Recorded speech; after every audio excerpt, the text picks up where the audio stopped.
boa tarde. Boa tarde a todos, um bom domingo. Na verdade, um bom finalzinho de domingo a todos, né? Eu peço que, por favor, quem entrar, me dê um retorno sobre o vídeo e o áudio. Se está tudo bem, se eu posso prosseguir, se eu preciso aproximar mais o aparelho. Quem puder me dar aí um alô, uma sul, boa tarde todo mundo.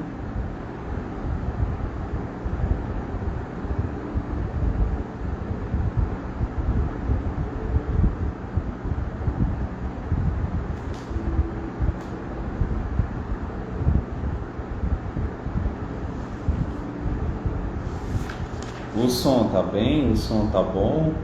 Tudo ok? Tá todo mundo ouvindo com perfeição? Pelo menos aquela que a gente espera, né? Que a gente alcança. Que bom, graças a Deus. Então, um feliz finalzinho de tarde, de domingo. Um excelente início de semana para todos nós. Vamos nos reunir hoje, nesse momento, aumentar o áudio. Deixa eu tentar.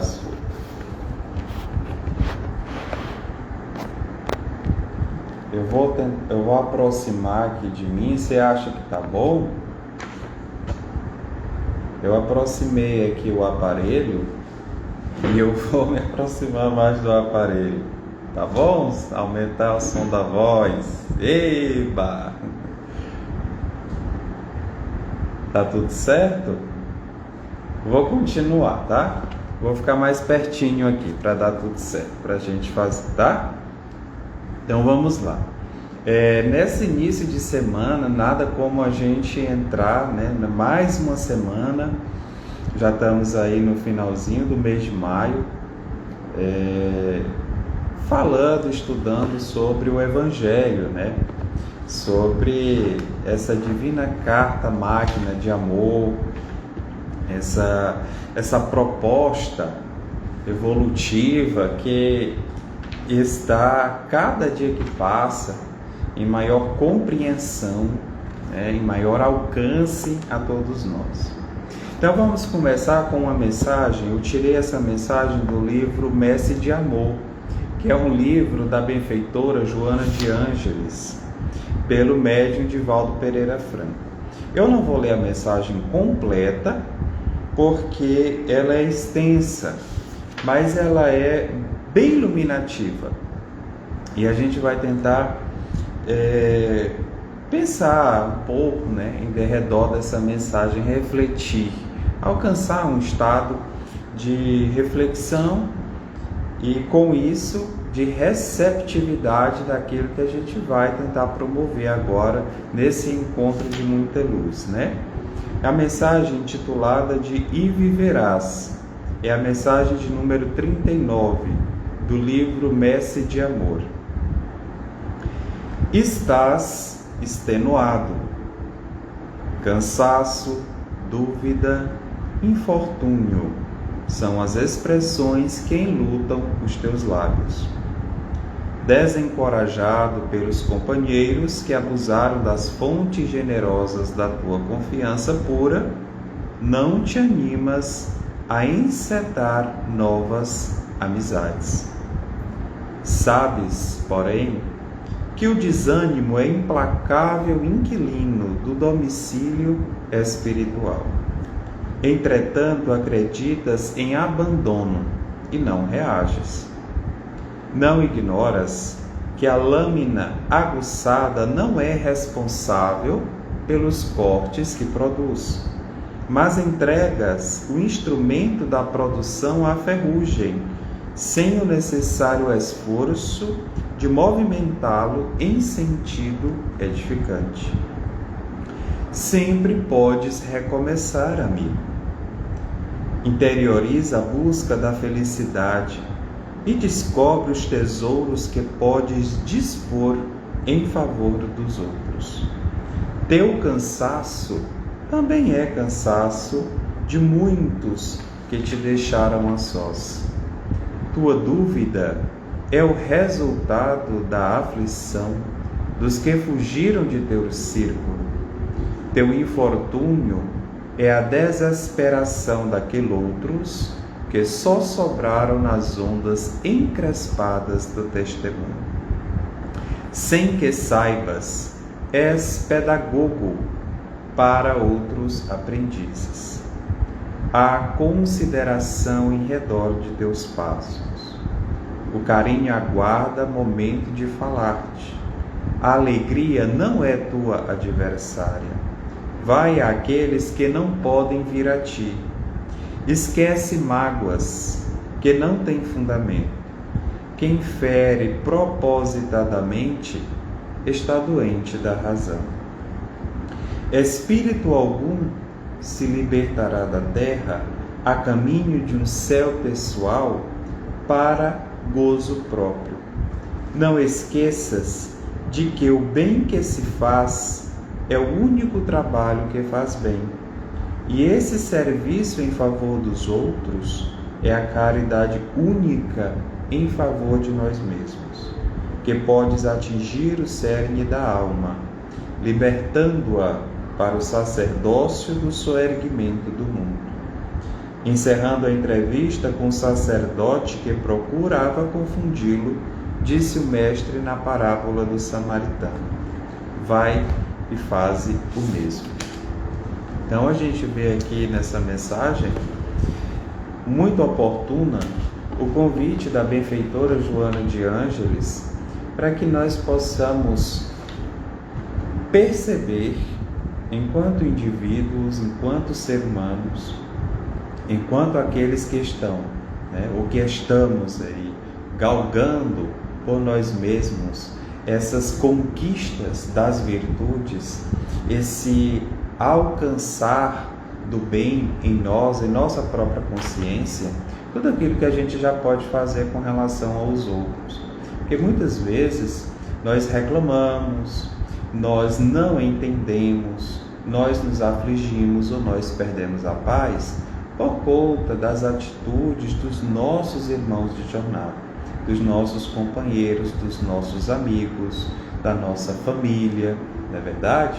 Quantas e quantas pessoas nós já não esperávamos atitude esta ou aquela e aquela pessoa simplesmente tomou uma outra decisão e foi totalmente de encontro àquilo que a gente pensava, Foi totalmente de encontro com aquilo que a gente esperava dela, o que ela poderia fazer. Mas a Joana de Ângeles aqui, a benfeitora Joana de Ângeles, nos convida justamente a refletir sobre essa nossa espera. Esperar agindo, vendo aquilo que nós já podemos fazer com relação aos outros, com relação àqueles que estão ali conosco na nossa jornada evolutiva, de bem, a fim de promover a felicidade mútua e sermos os pedagogos, Pedagogos de atitudes, a fim de que eles aprendam conosco pelo nosso exemplo reto e no bem, tá bom? Então aí vai para a gente começar uma semana melhor, uma semana boa, esperando bem menos do que o que podemos fazer, em prol do bem, em prol de nós mesmos, em prol daqueles que nos compartilham a bênção de existir. Então, depois dessa mensagem, vamos fazer uma prece, a fim de que a gente possa adentrar no nosso tema, no tema do nosso encontro de hoje. Tudo bem? Então, eu convido a todos vocês, onde quer que estejam, na paz dos lares, na caminhada, com os amigos, que sintam-se abraçados pelos fluidos magnânimos de Jesus, que vertem incessantemente de seu misericordioso coração e envolve a todos nós que nesta bendita escola da vida nos matriculamos a fim de aprendermos as verdades divinas do bem, da justiça e do amor. Divino Cristo de Deus, abençoe este momento. Permitai que os bons espíritos, benfeitores e amigos possam secundar a tua assistência e o teu amparo a todos nós que aqui nos encontramos, reunidos em teu nome, encarnados e desencarnados, próximos ou distantes, ligados pela possibilidade de nos conectarmos através das redes virtuais. Senhor Jesus, abençoe a cada um de nós e permitai que, sob a tua divina diretriz, possamos discorrer este momento sob o teu amparo e proteção. Que assim seja, graças a Deus.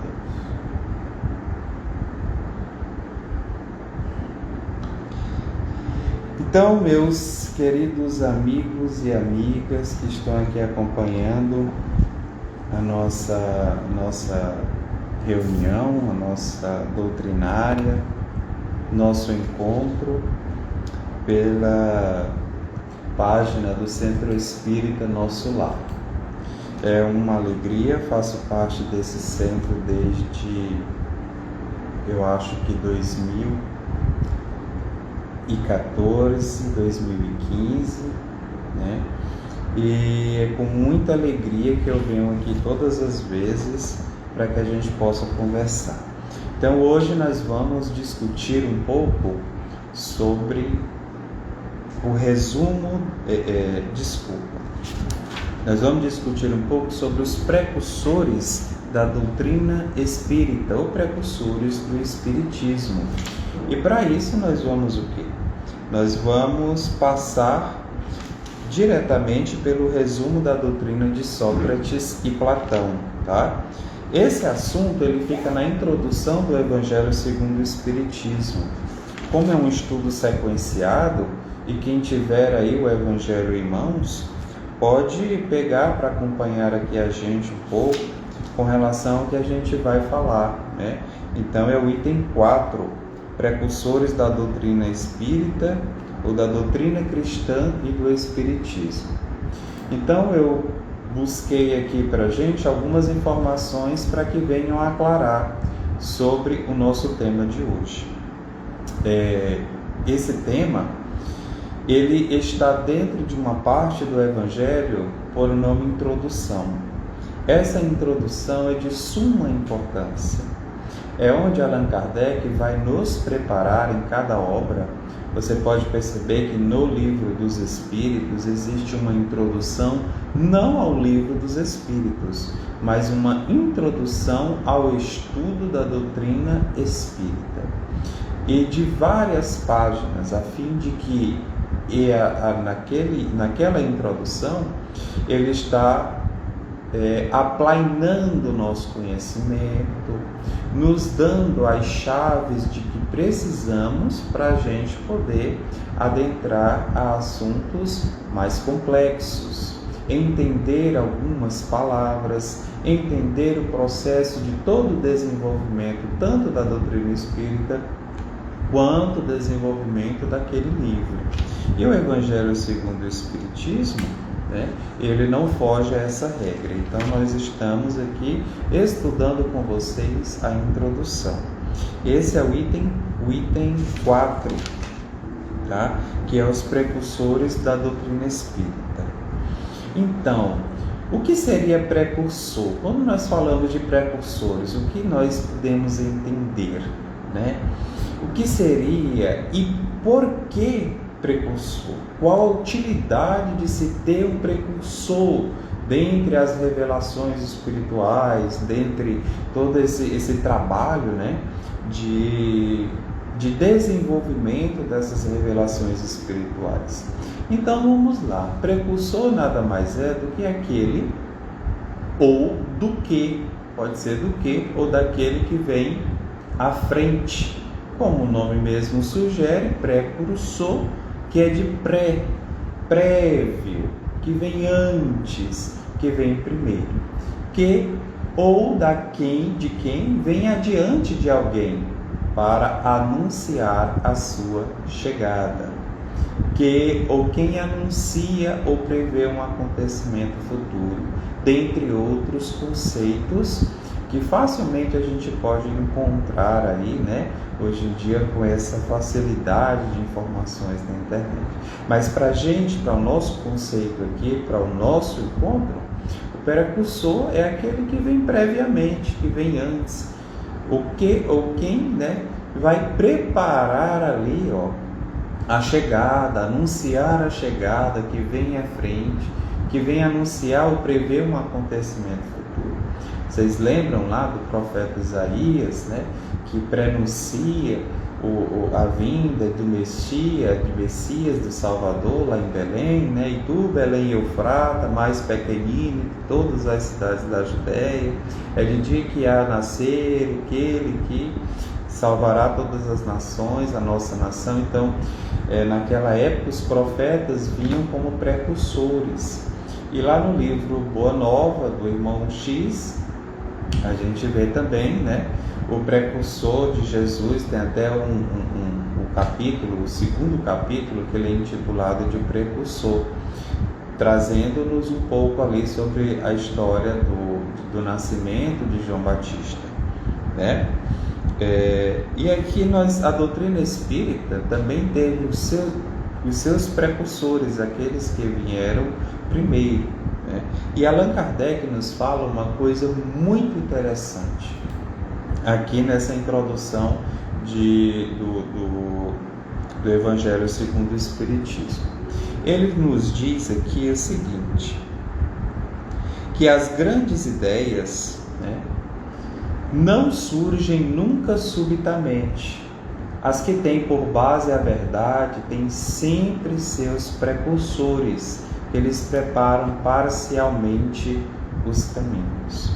Já imaginamos, por exemplo, se uma ideia viesse que precisa de todo um preparo, de todo um desenvolvimento, além desse preparo, precisa se materializar, vamos assim dizer, no mundo, através de mentes, de pessoas, de espíritos preparados, desenvolvidos, que já consigam refletir aquela ideia em si mesmos e deles refletir para o mundo com a maior pureza, com a maior clareza possíveis, a fim de que essas ideias comecem a encontrar campo, a se adequarem no pensamento vigente, no pensamento comum daquelas pessoas, né?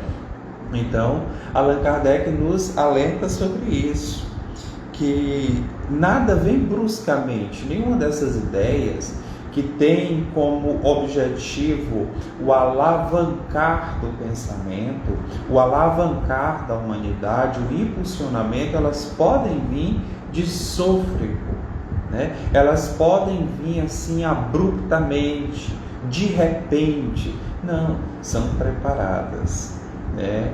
A humanidade é preparada.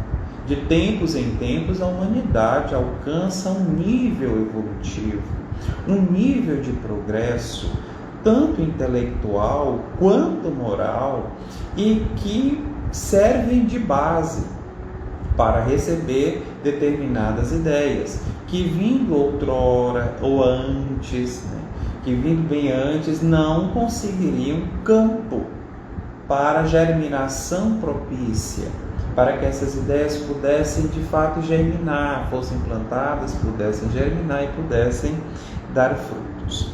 Então, Allan Kardec nos traz aqui no Evangelho segundo o Espiritismo Sócrates e Platão como os principais precursores do Espiritismo. Na pergunta de número 622 de O Livro dos Espíritos, que eu vou trazer aqui para nós também, Allan Kardec pergunta assim às entidades superiores, né? Deus deu a certos homens a missão de revelar a sua lei?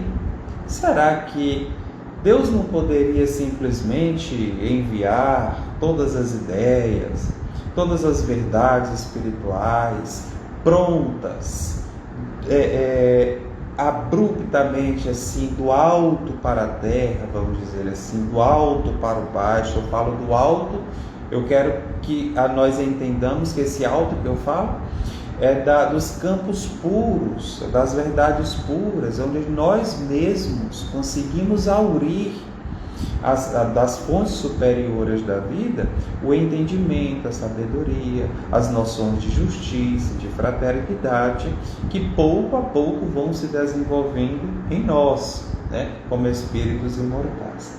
Então, será que Deus outorgou, deu a certos homens essa possibilidade, essa missão de revelar as suas leis? Né? E os espíritos respondem: sim, certamente. Em todos os tempos, homens receberam essa missão.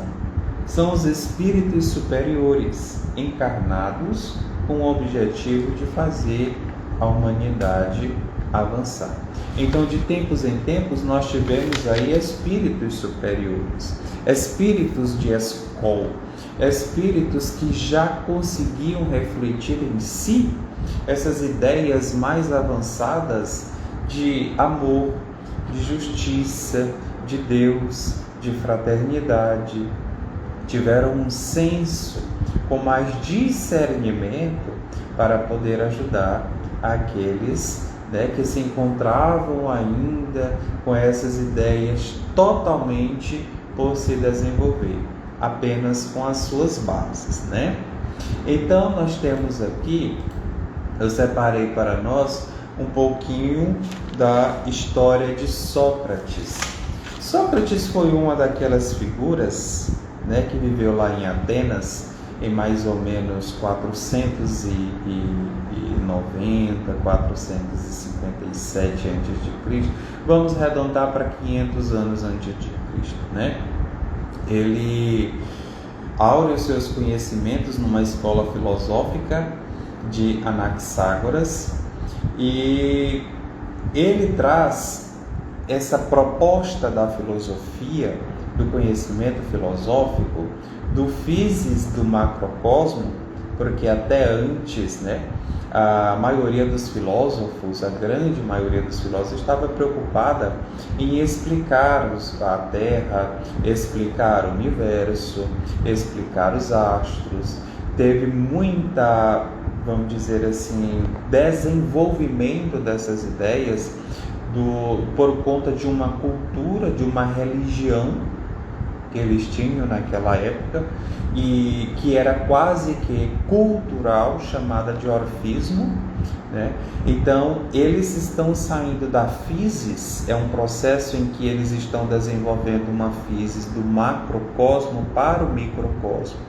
E isso já vai se dar com Anaxágoras, na escola de Anaxágoras, da qual surge Sócrates.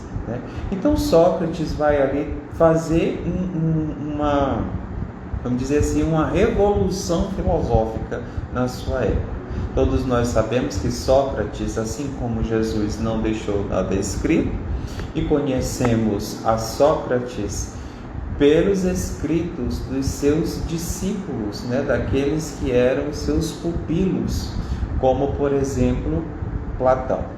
Então, Sócrates, nós temos um livro muito bom para quem não conhece e que deseja aprofundar mais um pouco sobre a questão da filosofia, junto com o desenvolvimento da ideia da filosofia com a filosofia espírita, um livro de Herculano Pires, intitulado de Os Filósofos.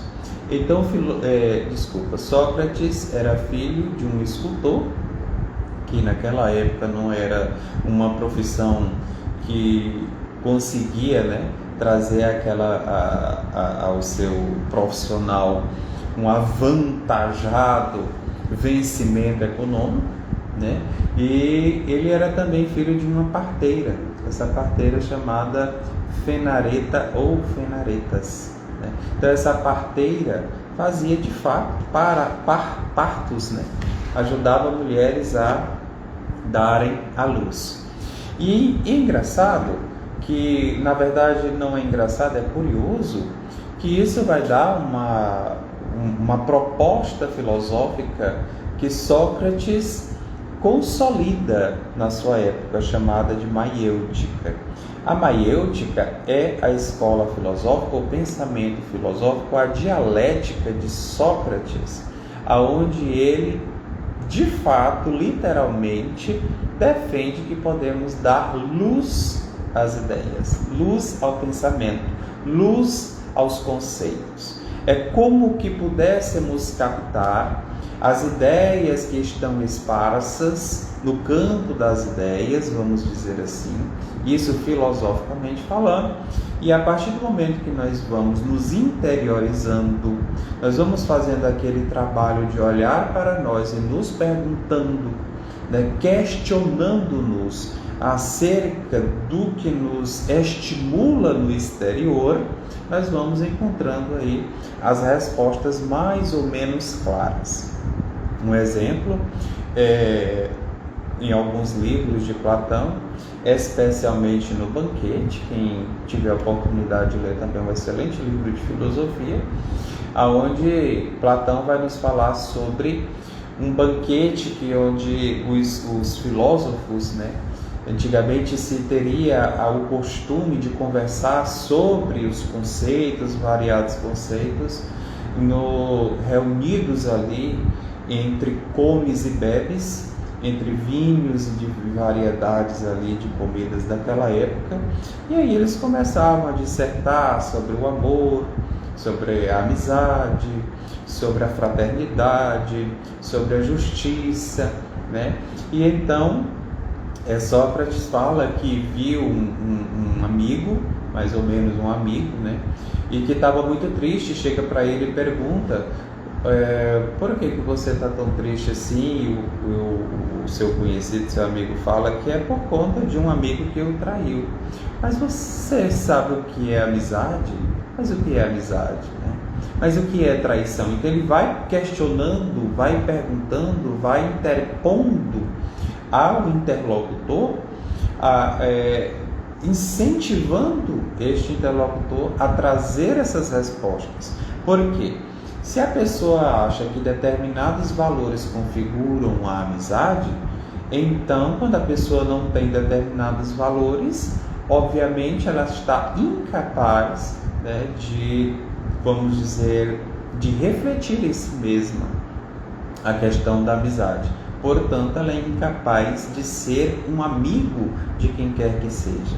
Quando eu consigo entender esse processo, eu vou dizer apenas que aquela pessoa seria incapaz de ser um amigo de acordo com os valores que eu tenho e com o conceito que eu tenho sobre amizade. E que esses conceitos poderiam aí ser desenvolvidos, poderiam ser esclarecidos durante a minha trajetória, né? Então, Sócrates se preocupava muito com isso. Eu estou falando dessa forma para que a gente entenda um pouquinho sobre Sócrates, né? Porque é ele que é citado aqui, Sócrates e Platão. Então, no resumo da doutrina de Sócrates e Platão que Allan Kardec nos traz, eles trazem do item 1, da pergunta 1, 2, 3, 4, né? Até é bem extenso, mas eu espero que vocês consigam, né, vir a ler essas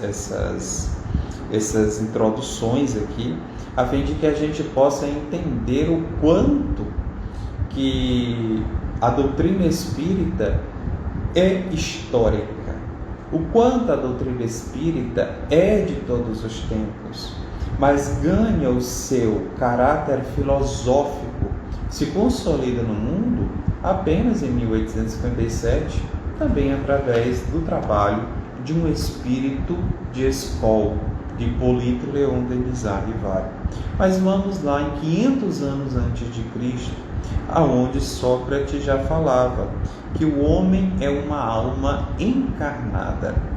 É engraçado que na escola, né, de Anaxágoras e nas escolas anteriores, inclusive com os sofistas da época, que é uma outra escola filosófica, da qual Sócrates rompe por não concordar com a facilitação do saber por interesses, que era um caráter da escola sofista, né?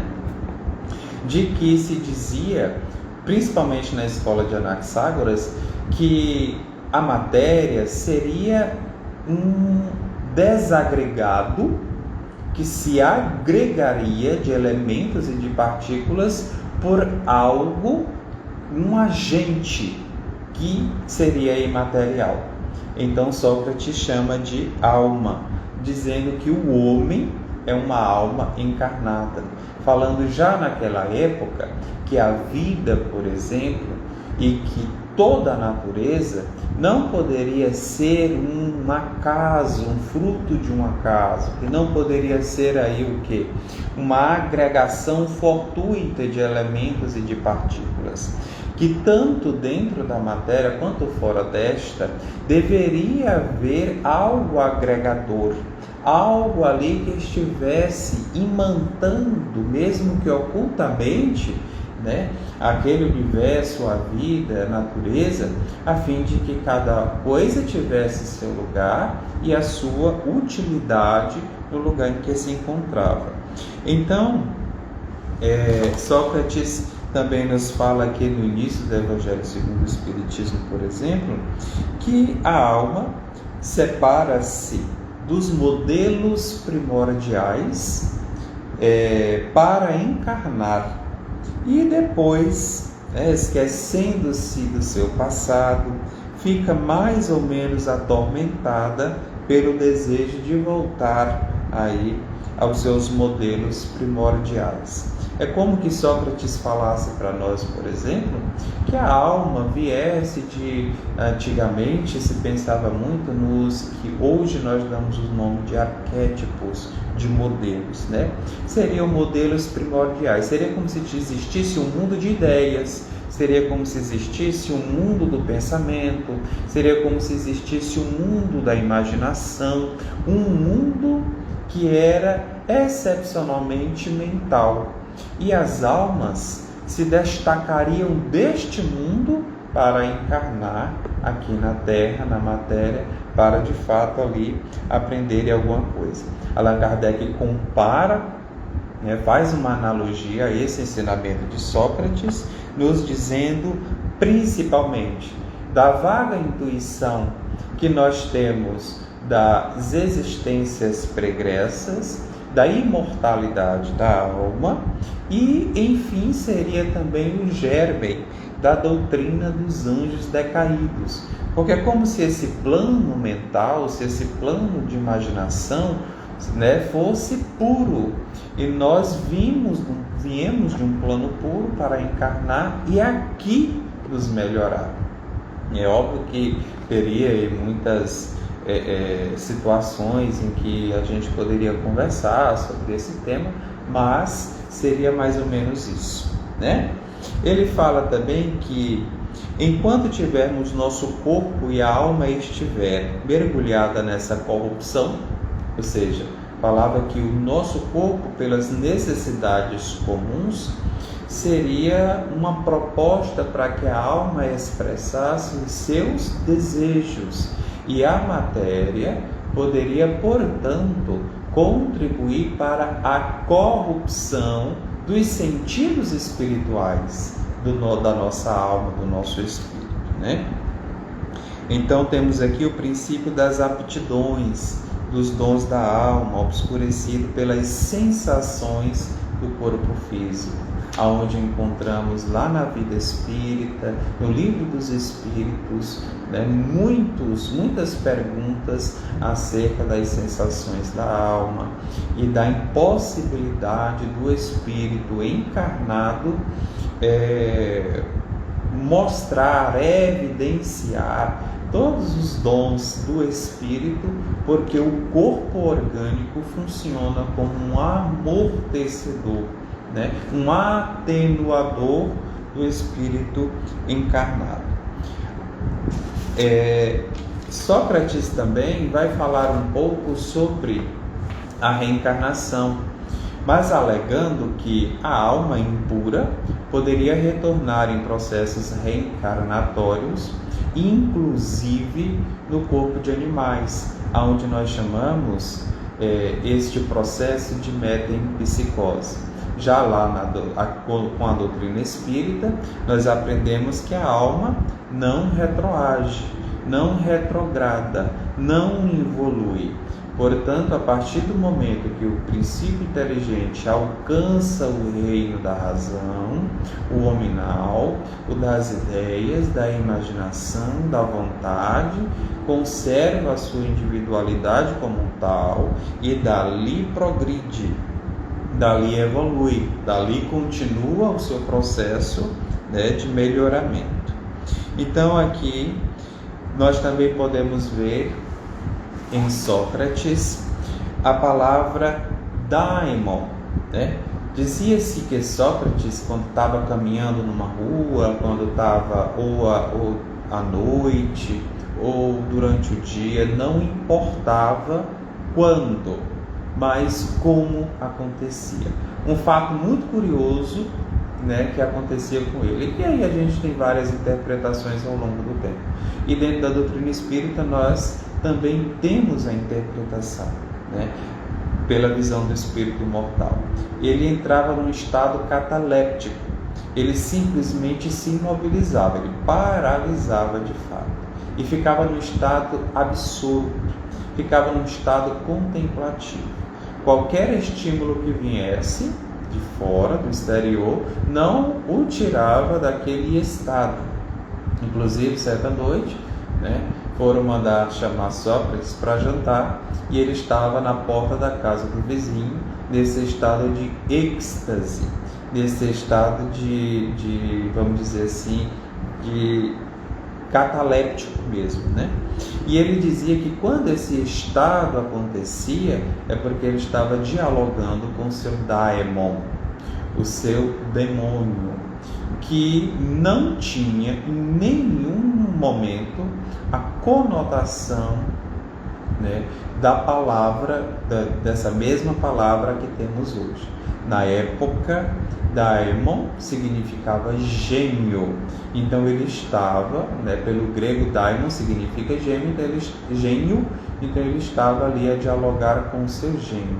Dizia ele que uma voz interior, quando ressoava nele, ele tinha que parar, e muitas vezes fazia-o ter uma atitude diversa, diferente daquela que ele estava pensando em ter. Então ele dialogava, falava com essa voz interior, entrava em estado de introspecção, e por conta da sabedoria que Sócrates trouxe, com ideias tão avançadas naquela época, de tantos pontos que se correspondem com a doutrina espírita, ele, um dos seus conhecidos, dos seus amigos, foi lá no oráculo de Delfos, cujo na porta, na entrada, tinha aquela descrição que Santo Agostinho nos traz na pergunta de 909 de O Livro dos Espíritos, conhece-te a ti mesmo e a todos os homens, perguntar a Pitonisa do oráculo de Delfos quem era o homem mais sábio da Grécia, e a Pitonisa afirma que é Sócrates. Então, quando Sócrates sabe da resposta da Pitonisa, ele retorna lá, consulta novamente, e ela fala no templo de Apolo, que era o oráculo de Delfos. A Pitonisa responde mais uma vez que o homem mais inteligente era Sócrates. E, portanto, ele compreendendo que ele não tinha toda essa sabedoria que se falavam que ele tinha, ele expressa uma frase até hoje muito conhecida por nós: só sei que nada sei. E só sabendo que nada sabia, estimula os jovens daquela época, estimula aquela humanidade daquela época a descobrir por si só os conceitos nobres de fraternidade, de amor de Deus, quando ele também coloca em interrogação a questão dos deuses, né? Que a Grécia tinha uma religião politeísta, então ele coloca em dúvida essa relação com esses deuses e dissemina as ideias mais nobres de política. Então, nesse estado de só sei que nada sei, é que ele, compreendendo que lhe faltava ainda muito a saber, é que ele propicia as pessoas daquela época, né, a descobrirem as verdades espirituais, as suas virtudes, todos esses pontos que nós encontramos aqui na introdução do Evangelho segundo o Espiritismo e muito mais, né? Então, é tão por isso que ele é convocado, infelizmente, né, como a gente vê em toda a história aí, esses maiores nomes, esses maiores vultos da história, infelizmente são presos. Ele foi preso e foi condenado a beber cicuta por corromper os jovens de sua época, né? E Emmanuel traz uma passagem belíssima sobre Sócrates, lá no livro A Caminho da Luz, quando ele vai falar sobre Atenas e Esparta, e ele também discorre, né, sobre Sócrates. Então eu espero que a gente tenha entendido um pouco sobre Sócrates e Platão, especialmente sobre Sócrates. Platão, ele já, como discípulo de Sócrates, ele traz Sócrates sob a sua visão. Como Sócrates não deixou nada escrito, conhecemos Sócrates pelos escritos dos seus discípulos, tal como Jesus. E hoje a doutrina espírita vem com a chave que nos falta para que a gente possa entender todo esse processo evolutivo da humanidade em seu aspecto intelectual, moral, portanto, o nosso próprio entendimento, já que nós somos espíritos imortais. Eu me despeço agora. Nós já terminamos mais ou menos o que eu tinha para falar sobre os precursores. Falamos sobre os precursores do Espiritismo, falamos o que seria precursor, né? Falamos muito bem sobre Sócrates, e eu espero ter contribuído com vocês no entendimento ali da introdução do Evangelho Espiritismo, quando Allan Kardec nos traz aí o porquê que Allan Kardec, né, nos traz nessa introdução de O Evangelho segundo o Espiritismo esse entendimento sobre a doutrina de Sócrates e Platão como precursoras do Espiritismo, tá bom? Que Jesus nos abençoe. Vamos fazer a nossa prece final. Onde quer que estejamos, eu convido a todos a fechar os olhos, a elevar o pensamento ao nosso Senhor Jesus. Divino Cristo de Deus, Mestre e Senhor de todos nós, Tu és a aurora de esperança nos horizontes de nossa alma. Te pedimos humildemente, abençoai a nossa semana que hoje se inicia. Permitai, Senhor, que esta semana transcorra sob o Teu amparo, sob a Tua diretriz, e principalmente que os bons espíritos, nossos amigos espirituais, possam nos lembrar da vossa solicitude, do vosso amor e do vosso carinho para conosco.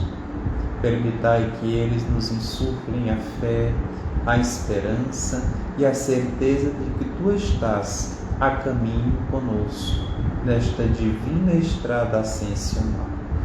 Fortalecei-nos a fé, a esperança, incutir em nós a caridade e permita-nos encerrar esta atividade de hoje em Teu nome, sob as Tuas bênçãos.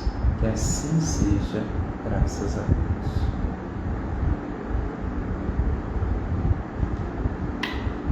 Um grande beijo para vocês, fiquem com Deus, que Jesus ilumine a todos, sintam-se abraçados. Até mais, até outro encontro.